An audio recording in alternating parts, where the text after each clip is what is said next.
خبروں سے آگے میں ایک مرتبہ پھر خوش آمدید۔ اس سال عرب دنیا میں جمہوری اصلاحات اور آزادیوں کے نئے پھول کھل رہے ہیں۔ عرب سپرنگ کہلانے والی اس لہر نے تیونس، مصر اور لیبیا میں کئی دہائیوں سے جاری شخصی اقتدار کا خاتمہ کر کے خطے میں بڑی تبدیلیوں کی راہ ہموار کی ہے۔ عوام کو اس جدوجہد کے لیے منظم کرنے میں سوشل میڈیا اور ڈیجیٹل ٹیکنالوجی کا کردار کس قدر اہم رہا ہے، آئیے دیکھتے ہیں تصور الکریم بیگ کی اس رپورٹ میں۔ 12 جون 2009 تہران۔ ایران میں ہونے والے صدارتی انتخابات میں میر حسین موسوی اور مہدی کروبی کی جانب سے مبینہ داندلی کے الزام کے بعد تہران سمیت ملک کے بیشتر شہروں میں احتجاج کا سلسلہ شروع ہوا۔ ایرانی حکومت کی جانب سے عالمی ذرائع ابلاغ پر پابندی عائد کیے جانے کے باوجود پوری دنیا میں ان مظاہروں کو دیکھا اور ان کے بارے میں پڑھا گیا۔ ایسا صرف سوشل میڈیا اور سماجی رابطوں کی انٹرنیٹ ویب سائٹ کے ذریعے ممکن ہوا۔ 17 دسمبر 2010 تیونس کے ایک چھوٹے سے شہر میں ایک سبزی فروش محمد باوعزیزی کی موت نے تبدیلی کی وہ چنگاری سلگائی جو موجودہ سال کے آغاز میں مشرق وسطی اور شمالی افریقہ میں اشروں پر محیط آمرانہ حکومتوں کے خلاف آتش فشاں میں تبدیل ہو گئی۔ تبدیلی کی ان عوامی تحریکوں کو عرب سپرنگ کا نام دیا گیا۔ شام سے تعلق رکھنے والے سروان کاجو ایک صحافی ہیں جو خطہ عرب میں تبدیلی کے مطالبے کے بڑے حامی ہیں۔ ان کے خیال میں سوشل میڈیا کا ان انقلابوں میں بڑا کلیدی کردار ہے۔ تیونس، لیبیا، مصر، شام اور لبنان کی سول سوسائٹی نے اپنے معاشروں کی بہتری کے لیے انقلاب کا آغاز کیا ہے، اور سوشل میڈیا نے، جس میں فیس بک اور ٹویٹر شامل ہیں، مشرق وسطی اور شمالی افریقہ کے ان علاقوں میں جاری انقلاب کے پیچھے سب سے اہم انجن کے طور پر کام کیا ہے۔ مگر واشنگٹن میں معیاری اور آزاد صحافت کے لیے کام کرنے والی تنظیم انٹرنیشنل سینٹر فار جرنلسٹ سے تعلق رکھنے والے محمد العبداللہ کہتے ہیں کہ سوشل میڈیا صرف عوامی تحریکوں کو تیز کرنے اور آگاہی فراہم کرنے میں مددگار رہا ہے۔ سوشل میڈیا ان تحریکوں کو تیز کرنے اور لوگوں میں آگاہی کا ذریعہ بنا کہ کیسے مزید افراد کو اپنے احتجاج کے بارے میں بتایا جائے کہ کیا ہو رہا ہے، اور سڑکوں پر احتجاج کرنے والے پرامن مظاہرین کو حکومت کے رد عمل، فائرنگ اور گرفتاری سے محفوظ رکھا جائے۔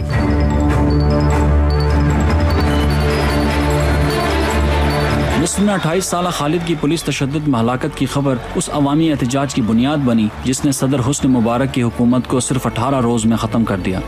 امریکی اخبار ہفنگٹن پوسٹ کے مطابق 25 جنوری کو فیس بک پر خالد سعید کے نام سے ایک ویب پیج کا اجرا کیا گیا جس کا نام تھا وی آر آل خالد سعید، جس نے اس احتجاج کو عوامی انقلاب میں بدل دیا۔ عرب دنیا میں آنے والی تبدیلیوں میں سوشل میڈیا کا بہت اہم کردار ہے، خاص طور پر جب روایتی میڈیا پر پابندیاں ہیں جیسا کہ شام اور لیبیا میں۔ تو میرے خیال میں سوشل میڈیا بہت مؤثر ہے۔ ان میں سیٹلائٹ سٹریمنگ قابل ذکر ہے، جیسا کہ گوگل ارتھ کا سافٹ ویئر جس کی مدد سے سیٹلائٹ سے زمین پر ہونے والے حالات کی فلم بنائی جا سکتی ہے۔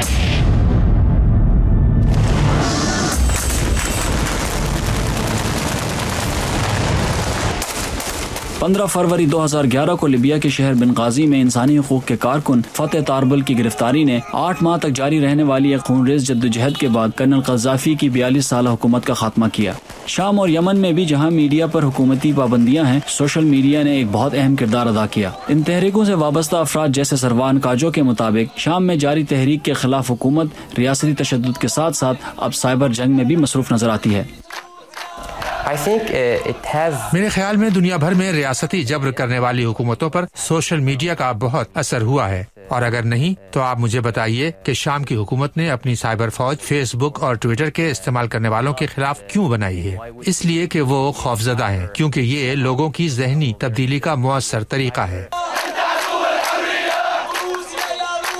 ماہرین کا کہنا ہے کہ جو لوگ تبدیلی کی خواہش رکھتے ہیں ان کا راستہ کوئی نہیں روک سکتا۔ مشرق وسطی اور دوسرے ممالک میں ان افراد نے پابندیوں کا توڑ ڈھونڈ نکالا ہے۔ وہ فرضی ناموں، آن لائن گیمز اور دوسرے طریقوں سے دوسروں تک معلومات پہنچاتے ہیں۔ مشرق وسطی میں جاری تبدیلی کی عوامی تحریکوں کے بعد سوشل میڈیا کی اہمیت میں اضافہ ہو رہا ہے۔ ماہرین کی رائے میں اب مختلف ممالک میں عوام اپنے معاشروں کی تعمیر اور تبدیلی میں مؤثر کردار ادا کرنے کے لیے سوشل میڈیا کا سہارا لے سکیں گے۔ Tasawwur ul-Karim Baig, Urdu VOA، Washington. Libya کے سابق سربراہ معمر قذافی کی اقتدار پر قبضے سے لے کر ہلاکت تک کی کہانی اپنے اندر سوچ کے کئی پہلو رکھتی ہے۔ معمر قذافی کی شخصیت جہاں صحافیوں کے لیے بعض اوقات ایک معمے کی طرح تھی، وہیں وہ سیاسی نفسیات کے ماہرین کی توجہ کا بھی مرکز رہی۔ انہی میں سے ایک ہے ڈاکٹر جیرلڈ پوسٹ، جو CIA کے لیے کئی عالمی شخصیات کا نفسیاتی خاکہ تیار کر چکے ہیں۔ وہ قذافی کی شخصیت کو کس طرح دیکھتے ہیں، بتا رہے ہیں عبدالعزیز خان۔ وبنصر معهم الليلة لیکن ایجت مطر. عالمی میڈیا میں اکثر لیبیا کے سابق صدر معمر قذافی کو ایک سرپھرے لیڈر کے طور پر پیش کیا جاتا رہا ہے. ان کی شخصیت کے جو پہلو حیرت انگیز تھے ان میں ان کا خواتین باڈی گارڈز کو رکھنا، خیموں میں رہنا، مائیکل جیکسن جیسی وردی اور دوسرے رنگین لباس پہننا شامل ہیں. آخر وہ کون سی نفسیاتی وجوہات تھیں جنہوں نے لیبیا کے سابق رہنما کو اس قدر عجیب و غریب زندگی گزارنے پر مجبور کیا؟ یہ جاننے کے لیے ہم نے بات کی CIA کے سابق پولیٹیکل سائیکالوجسٹ ڈاکٹر جیرلڈ پوسٹ سے. ڈاکٹر جیرلڈ پوسٹ کی خدمات CIA نے عالمی لیڈروں کے نفسیاتی خاکے تیار کرنے کے لیے حاصل کی تھی تاکہ یہ سمجھا جا سکے کہ سیاست کی دنیا میں وہ کس قسم کے فیصلے کرنے کی صلاحیت رکھتے ہیں. پولیٹیکل سائیکالوجی در حقیقت سیاست اور نفسیات کے شعبوں کا آپس میں ملاپ ہے. یہ ہمیں وہ نفسیاتی وجوہات بتاتی ہیں جن کی وجہ سے لیڈر ابھرتے ہیں اور ان کو ماننے والے ان کے پیچھے چلتے ہیں.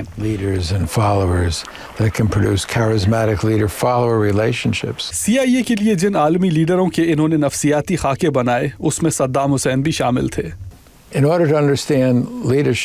کسی بھی لیڈر کو سمجھنے کے لیے ہمیں وہ حالات جاننے ہوتے ہیں جنہوں نے اس لیڈر کو سوچنے کا مخصوص انداز دیا. آج کل کے لیڈروں کی موجودہ زندگی کی تفصیلات سے تو ہم خوب واقف ہیں، مگر بچہ ہی تو بڑے کا استاد ہوتا ہے. یہ جاننا بھی ہوگا کہ ماضی کے کون سے حالات اس انسان کی شخصیت پر اثر انداز ہو رہے ہیں.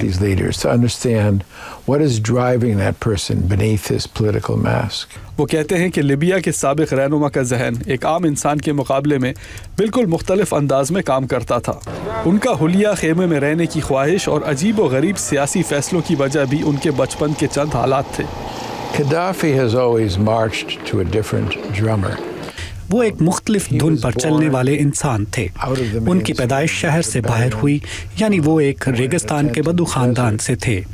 جب انہیں ذہین ہونے کی وجہ سے طرابلس کے ایک اسکول میں بھیجا گیا تو اسکول کے باقی بچوں نے ان کا مذاق اڑایا.